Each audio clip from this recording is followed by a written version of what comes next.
Hey Xander, last season obviously you guys had an up and down first half and then you caught fire in the second half and played so well. It's been I guess a little similar this year. I mean, you get off to the hot start, it's been a little up and down since then. What gives you confidence that you guys can kind of do the same thing, have a big time second half? I mean, for the most part, the core is, it's pretty much intact, I know we've had a lot of our big boy starters out. I mean, you couldn't ask for a much better job than what those three young guys have done, in the starting rotation. I mean, I would imagine they've all exceeded all expectations that even maybe some of them themselves had for themselves, So it's been really nice the way they've been kind of being able to perform at that level. And until we get like some of our main, big guys back, you and Michael King, we know Joe is dealing with the Tommy John, but those guys are working to come back. You have a lot of teams that could be buyers or sellers come the deadline, including the Diamondbacks. How important, how critical is this stretch for you guys to really start playing your best baseball after a pretty bad June? Yeah, I mean, we had a long stretch, one of probably the toughest stretch on our schedule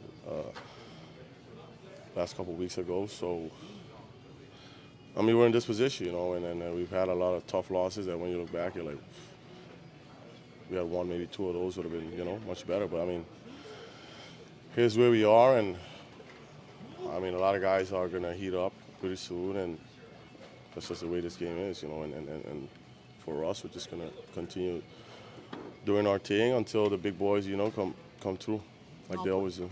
All players are going to go through different struggles at different times. What do you tell Jackson Merrill as he's going through maybe the toughest stretch of his career? I mean,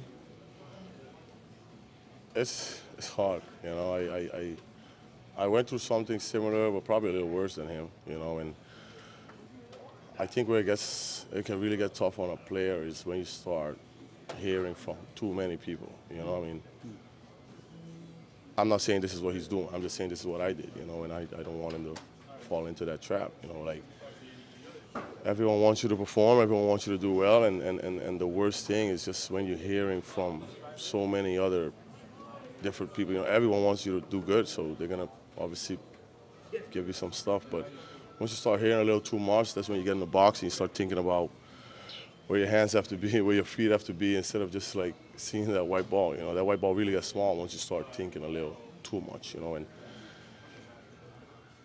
I feel like you have to go through it to understand, how to get out of it. I mean, I think that's just part of the way this game is and part of it maturing as a player. Anyone could be like, oh, you're gonna get out of it. I mean, when you're in that grind all alone, in that batter's box, it's a little different, So once you get out of it, then you'll be able to look back and be like, oh, okay, this is what I did, to get out of it and stuff like that. But I just think the worst thing that could possibly happen is just listening to too many. And I'm not saying that he's doing that. I'm not saying that. I'm just saying for a lot of young hitters, that can be one of the toughest things to do. What was one of the keys for you to get out of that slump that you were in?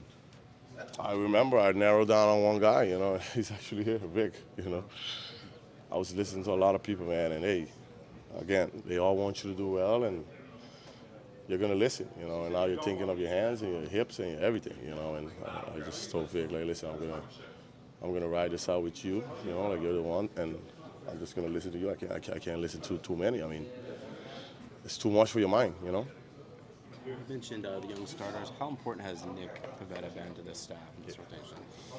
I mean, I know him as always a guy that could give you innings. I played with him a couple of years with the Red Sox, and he gives you a lot of innings, a lot of quality starts. I mean, obviously he's pitching probably the best he's had in his career.